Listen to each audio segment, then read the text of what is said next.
You can't talk about multi-level marketing without mentioning Amway. That's because Amway is the largest MLM company in the world with over $9 billion in annual revenue. They also have immense amounts of political power and have honestly paved the way for the hundreds of successful MLMs that exist today. Because of their enormous size, many mistakenly believe that Amway was the original or first MLM. Although they can be considered the original MLM in that they set the stage for all the MLMs that followed, the origins of MLM can actually be traced back to something much seedier. In fact, MLMs have more in common with the traveling medicine shows of the late 1800s and early 1900s than they do with anything else. I really think that we should be going. Yes, we have to be. Now, ladies, don't believe me? Don't believe me? A little skeptical? May I take the time to introduce to you Miss Alta Abel, who has traveled all the way from West Bowdoin, Indiana, to extol the virtues of vinyl to the fine young ladies of our age. I was a complete wreck, always tired and worn out and nervous. After taking vinyl, I was cured of my extreme weariness and hysteria. In order to uncover the origins of MLM, we need to go way back in time to the late 1800s. During this time, quackery was everywhere. Traveling medicine shows touting magic elixirs and miracle cures made their way through the US with ease, scamming curious onlookers as they made their way. During this era of blatant scam artistry, a man named Joseph Ray Watkins became fascinated with natural remedies. He began dabbling in the world of liniments, which are topical balms meant to ease muscle pain. He bought a sort of specialized horse-drawn buggy that had compartments to store product, and in 1868, he began going door to door in his hometown of Plainview, Minnesota, selling his liniment. This little operation was the beginning of the mass corporation known today as J.R. Watkins. If that brand name sounds familiar to you, it's because J.R. Watkins is sold today in stores all across the U.S., such as Target and Walmart. Their line of hand soaps, lotions, and cleaning products are especially popular. But for most of J.R. Watkins' 150-year history, the company made money through door-to-door sales. The Watkins Company steadily grew, and they added on more salesmen and expanded their reach to surrounding states. What made the Watkins Company so special was that they offered America's first buyback guarantee. If a customer was dissatisfied with their purchase, Watkins would return the customer's money, as long as they hadn't used a certain amount of the product.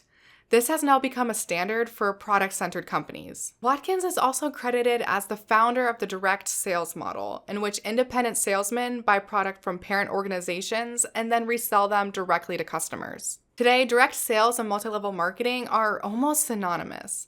Oftentimes when someone says they're involved in direct sales, they really mean that they're in an MLM. But true direct sales is a legitimate business model. So how did the lines between direct sales and MLM become so blurred? The answer to this will become evident later in the video. Joseph Watkins actually died in 1911, but his company lived on throughout the years. Around the 1970s, the company slowly started into a decline and had to file for bankruptcy. But luckily, the company was saved when it was bought by a man named Irwin L. Jacobs. Jacobs completely rehauled the compensation plan for Watkins salesmen by shifting it to an MLM model. They claimed that this model more fairly compensated sellers who showed leadership and initiative, but I think they really changed it because door-to-door sales was starting to be viewed as pretty scammy. And also, MLMs really hit their stride during this time. Watkins isn't widely known to be an MLM since they also sell products in store, but they definitely are. Unfortunately, many excuse some of their more scammy practices because Watkins heavily markets themselves as one of the oldest and most reputable companies in the US. Watkins opened the floodgates for direct sales, and a few years after Watkins was founded, another company latched onto this model. That company was Avon. Avon was founded in 1886 by David H. McConnell. Originally, the company sold perfumes door-to-door and operated under the name California Perfume Company. McConnell was very interested in developing a profitable sales strategy, and he quickly realized that when going door-to-door, many who were at home during the day were women. Women at this time typically stayed at home rather than working jobs because it was considered the woman's place to be a homemaker. Many women were also wary of allowing a male salesman into their home when their husband was at work, primarily because there were some safety concerns there and because it was seen as inappropriate to be alone with a man who wasn't your husband. McConnell realized that in order to be profitable, he would have to employ female representatives to go door to door. And this was a big decision because hiring a female sales force was something that just wasn't done at the time. His first female rep was Persis Albee. Albee pioneered their door-to-door sales tactics, trained thousands of other women in the art of sales, and even helped develop some of the company's early products. I mean, Albee was pretty much a full-fledged entrepreneur, and she was damn good at it. Over the years, the company continued to hire female representatives, and in 1936, the company changed its name to Avon.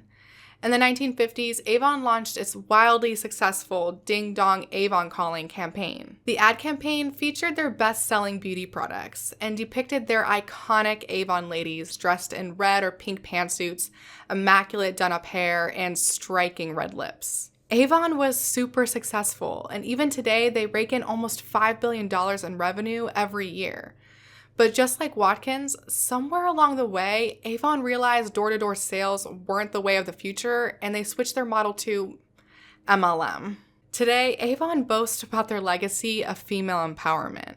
Their claim to fame is that they enabled women to be successful business owners before women even had the right to vote. While this is true, my question is, was it really ever about female empowerment? Or did Avon founder David McConnell just realize that he could make more perfume sales by using a female sales force? Considering that today, Avon utilizes a business model that has proven time and time again to be disastrous for women, I lean towards it being more about money than anything else. The MLM industry, an industry comprised of 74% women, prides itself on female empowerment. Did the industry get this narrative of female empowerment from Avon? There sure are some dots that could be connected there. This brings us to the company that is most widely considered to be the first true MLM. This company was called Nutrilite, and it was the precursor to what we now call Amway. Nutrilite was founded by Carl Renborg in 1939. Renborg was a self-proclaimed scientist who developed various cure-all supplements and vitamins. The best way to describe Nutrilite at the time was a traveling medicine show. Apparently, Renborg sold his supplements illegally, along with a pamphlet that informed the user of all the illnesses and diseases the supplements could apparently cure. The FDA eventually caught wind of Nutrilite's illegal activity and ordered them to immediately stop making false health claims.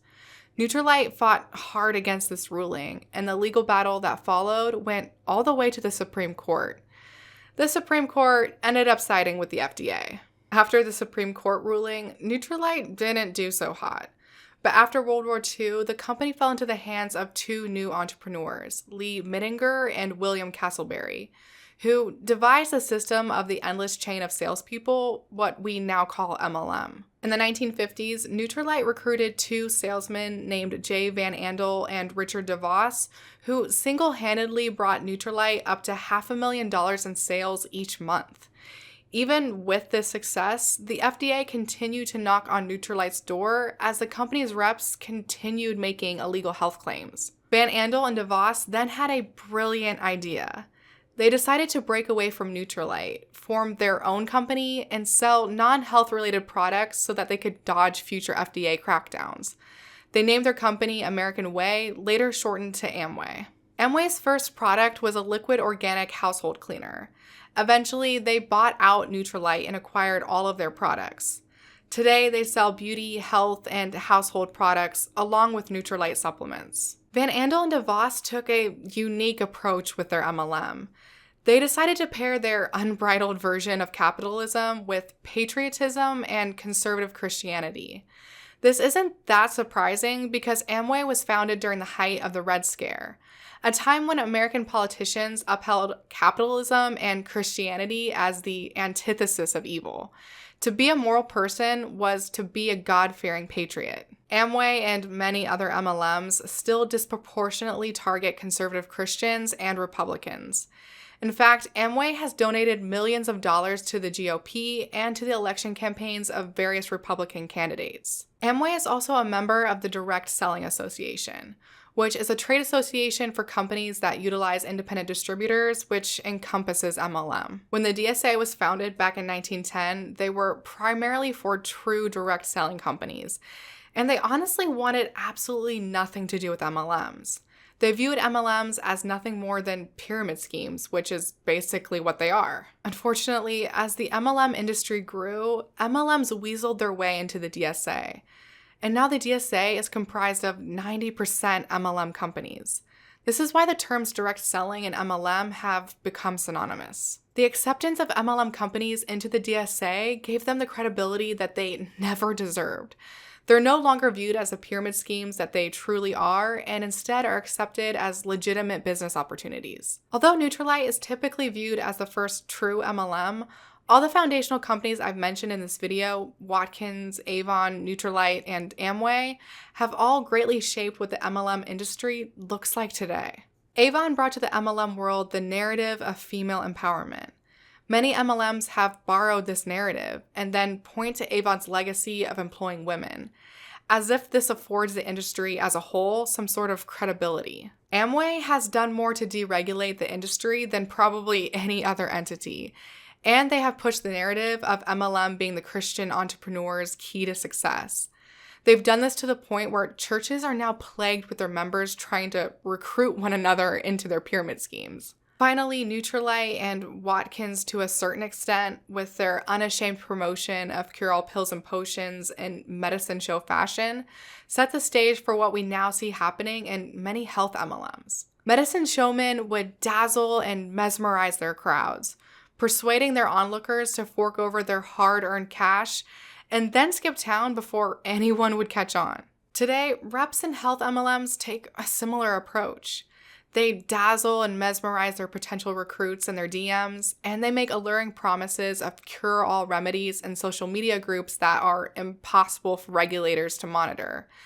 Then they move on to the next victim before anyone is the wiser. Just like the medicine showmen themselves, many founders of health MLMs assume fake medical credentials.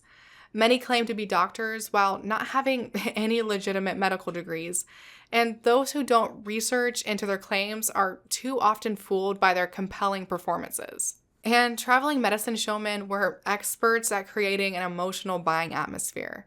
Their tactic was to roar up their crowd with flamboyant performances and emotionally targeted rhetoric.